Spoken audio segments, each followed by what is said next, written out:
Success అవుతున్నాయి love చెప్పడానికి నీకు? అమ్మాయిలు తక్కువ ఉన్నారా, అబ్బాయిలు తక్కువ ఉన్నారా? ఒక్కొక్క అమ్మాయి 4 మందిని మెయింటెనెన్స్ చేస్తుంది, 4 అబ్బాయిలు మెయింటెనెన్స్ చేస్తుంది. ఒక్క అమ్మాయే ఇప్పుడున్న జనరేషన్లో. వాడు సినిమాకి ఒకళ్ళు, అమ్మాయికి గిఫ్ట్లు ఇవ్వడానికి ఒకళ్ళు, అమ్మాయిని సరదాగా బండి మీద తిప్పడానికి ఒకళ్ళు, పెళ్లి చేసుకోవడానికి ఒకళ్ళు. ఈ రకంగా ఉన్నారు అమ్మాయిలు. ఇంత పాడైపోయారండి అమ్మాయిలు. వీళ్ళు అసలు అమ్మాయిలైనా లేకపోతే ఇంకేమైనా? నేను కూడా ఒక మహిళగానే వాళ్ళని ప్రశ్నిస్తున్నాను. అవి లవ్లు అంటారా? లవ్ అంటే సిన్సియర్గా ఉండాలి, ప్రాణమైనా ప్రేమైనా వాళ్ళతోనే ఉండాలి. అది అమ్మాయే కానీ అబ్బాయే కానీ ఎవరైనా కానీ వాళ్ళతోనే ఉండాలి. అంతేగాని ఇదేమీ లేకుండా సరదాగా పార్కులంలో తిరగడానికి ఒకడు, సినిమాలకు వేసుకెళ్ళడానికి ఒకడు, గోల్డ్ బ్రాస్లెట్లు ఏంటి, ఉంగరాలు ఏంటి, ఈ గిఫ్ట్లు ఇవ్వడానికి ఒకడు, ఇవన్నీ కాకుండా మళ్ళీ పెళ్లి చేసుకోవడానికి లగ్జరీ లైఫ్, ఆస్తులు పాస్తులు ఉన్నాడు ఒకడు కావాలి. ఇదే ఒకళ్ళని బట్టరా చూస్తా ఉన్నారు 1% ఉన్నారు కదా, వాళ్ళ గురించి ఏం చెప్తారు? మరి లేరు, ఉన్నారు 1% ఉన్నారు, లేరు చెప్తున్నాను కదా. ఈ జనరేషన్లో ట్రూ లవర్స్ లేరు. అబ్బాయిలు ఉంటారు, ఇంకా ఇప్పుడు అబ్బాయిలు సిన్సియర్ ఉంటారు. ఇప్పుడు ఒకప్పుడు అమ్మాయిలు అమ్మాయిలు ఒకప్పుడు ఉండేవాళ్ళు, ఒప్పుకుంటా నేను. వాళ్ళు సూసైడ్లే చేసుకున్నారు, పిచ్చోళ్ళే అయిపోయారు, రోడ్లు పట్టుకొని తిరిగారు. అప్పట్లో తిరిగారు అమ్మాయిలు. వాళ్ళు ట్రూ లవర్ అంటే వీళ్ళని ట్రూ లవర్, తక్కువ లవర్స్. వీళ్ళు లవర్స్ అంటే అమ్మాయిలలో లవ్ అనేది లేదు. కాస్తో కోస్తో ఉంటే అబ్బాయిలకు ఉంది. వాళ్ళు కనుక ఏమన్నా చేశారనుకో, ప్రేమించి సరదాగా తిరిగి సరదాగా ఇచ్చేసిన తర్వాత వాళ్ళు కనుక హ్యాండ్ ఇచ్చారనుకో, అబ్బాయిలు అమ్మాయిని చంపేస్తున్నారు. ఆడపిల్లలు తక్కువయ్యారు, అందులోనే అబ్బాయిలు కూడా అమ్మాయిని చంపేస్తున్నారు. ఇది ఇలా ఉన్నారు. మరి ఆడి లవ్ను మోసం చేసింది కదా. అంత ఇష్టపడి అంత ప్రేమించిన అబ్బాయిని అలా చేయొద్దు కదా. అబ్బాయిని పెళ్లి చేసుకోవాలి కదా. పెళ్లి చేసుకో, లైఫ్ లీడ్ చేసుకో. ఏదైనా పొరపాట్లు వస్తే తల్లిదండ్రులకు చెప్పుకో, సరిదిద్దుకోండి, లైఫ్ అలా లీడ్ చేసుకోవాలి. అంతేగాని ఇప్పుడు అంత మంచి అమ్మాయిలు ప్రేమికులు ఉన్నారంటే ఒక మహిళగా నేను ఓటు వెయ్యను. అండర్స్టాండింగ్ లేక. లవ్ అరేంజ్డ్ మ్యారేజ్ అయినా లవ్ మ్యారేజ్ అయినా ఓకే. అరేంజ్డ్ మ్యారేజ్ అయినా అక్కడ డైవర్స్ అవుతున్నాయి, అరేంజ్డ్ మ్యారేజ్ అయినా డైవర్స్ అవుతున్నాయి. వీళ్ళిద్దరి మధ్య అండర్స్టాండింగ్ ఉండట్లేదు.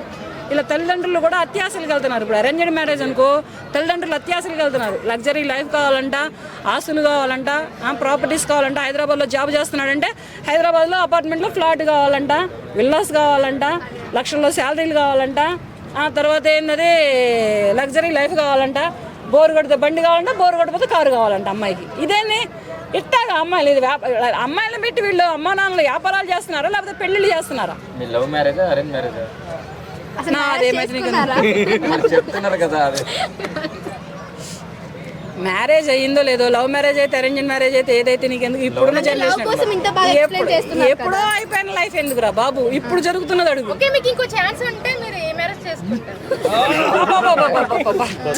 నేను ఏ మ్యారేజ్ చేసుకోను. నేను ఏ మ్యారేజ్ చేసుకోను, నాకు అక్కర్లేదు. ఇంకా ఉన్న లైఫ్ చాలు.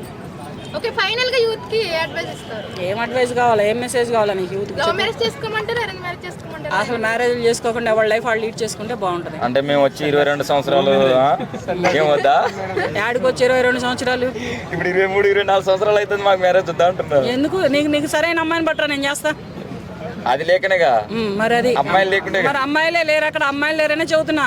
ఎక్కడో ఒక అమ్మాయి దొరికింది అనుకో, కట్నాలేంటి, కానుకలేంటి, మంచి చెడులేంటి, కులగోత్రాలేంటి, చదువులేంటి, విద్యలేంటి, ఇవన్నీ చూసి చేస్తున్నారు.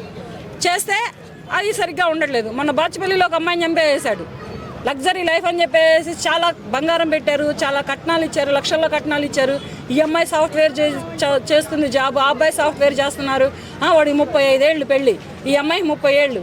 ఇన్నాళ్ళు ఇంట్లో పెట్టుకొని అబ్బాయిలను అమ్మాయిలు ఏం చేద్దామని వీళ్ళు సభ్య సమాజానికి ఎటువంటి మెసేజ్ ఇద్దాం అనుకుంటున్నారో అర్థం కావట్లేదు. అమ్మాయికి దయచేసి పేరెంట్స్కి ఒకటే మాట చెబుతున్నా, అమ్మాయిల కన్నా తల్లిదండ్రులకైనా అబ్బాయిల కన్నా తల్లిదండ్రులకైనా చదువులు చూడండి. చదువుల తర్వాత ఉద్యోగాలు ఏంటి, ప్రాపర్టీస్ ఏంటి, ఆస్తులు ఏంటి, అంతస్తులు ఏంటి, ఇవేమీ చూడొద్దు. 20 ఏళ్ళ అమ్మాయికి 24 ఏళ్ళ అబ్బాయికి వచ్చినా పెళ్లి చేసేయండి. ఒకవేళ అదృష్టం బాగుంటే, నీ కూతురు వెళ్ళిన అదృష్టం బాగుంటే ఆ అమ్మాయి ఒక స్థాయిలో ఉంటుంది. లేదనుకోండి అలాగే సర్దుకొని బ్రతుకుతారు. అంతేగాని లగ్జరీ లైఫ్లు అంటూ చేసి అమ్మాయిల జీవితాలు ఆగం చేసుకోవద్దు. వాళ్ళకి ఒకళ్ళ ఇద్దరు పిల్లలు పుడితే రేపటి రోజున ఒక 5-6 ఏళ్ళు కాపురం చేసిన తర్వాత అతనే చంపొచ్చు, లేకపోతే ఈ అమ్మాయే చచ్చిపోవచ్చు. ఈ పిల్లలు ఏం కావాలి? ఈ పిల్లల్ని ఎవరు చూస్తారు? ఈ పిల్లల బాధ్యతలు ఎవరు తీసుకుంటారు? వీళ్ళు అనాథలు అయిపోవట్లేదా? ఇది రాంగ్ కాదా? దయచేసి ఏ తల్లిదండ్రులైనా ఒకటే కోరుకుంటున్నాను నేను, ఇప్పుడు ప్రజెంట్లీ ఉన్న హైటెక్ తల్లిదండ్రులు, హైటెక్ ఆలోచనలు అలా ఉన్నాయన్నమాట. ఎందుకనంటే లగ్జరీ లైఫ్ కావాలంట, మళ్ళీ బంగారాలు పెడతారు, కట్నాలు ఇస్తారు, కానీ అబ్బాయికి ఇంతకు మించిన ఆస్తులు ఉండాలా. ఇట్లాంటి కోరికలు ఉంటాయి అమ్మాయిలకి, అమ్మ నాన్నలకి. ఇదే వ్యవసాయం చేసే అబ్బాయి వద్దు, ఇప్పుడు మ్యారేజ్ వ్యవసాయం చేసే అబ్బాయి వద్దు. వ్యవసాయస్తులకు ఇవ్వట్లేదు, రైతులకు ఇవ్వట్లేదు, పిల్లల్ని చిన్న చితక ఉద్యోగాలు చేసుకునే వాళ్ళకి ఇవ్వట్లేదు, ఆడవాళ్ళకి ఇవ్వట్లేదు, ఇప్పుడు 50,000 70,000 ఉద్యోగాలకి ఇవ్వట్లేదు, దేనికి ఇవ్వట్లేదు, అవన్నీ ఏమీ ఇవ్వట్లేదు. అవన్నీ ఏంటంటే సాఫ్ట్వేర్, లేదంటే వాడికి ఆస్తులు ఉన్నాయా, హైదరాబాద్లో విల్లాస్ ఉన్నాయా, అదేంటది, లేకపోతే అపార్ట్మెంట్లో ఫ్లాట్లు ఉన్నాయా, ఇలా చూస్తున్నారు. ఏం చేసుకుంటారు ఈ ఫ్లాట్లు? అమ్మాయి ఇంటికి కాపురం చేస్తుందా, ఉద్యోగానికి పిల్లల్ని కంటుందా?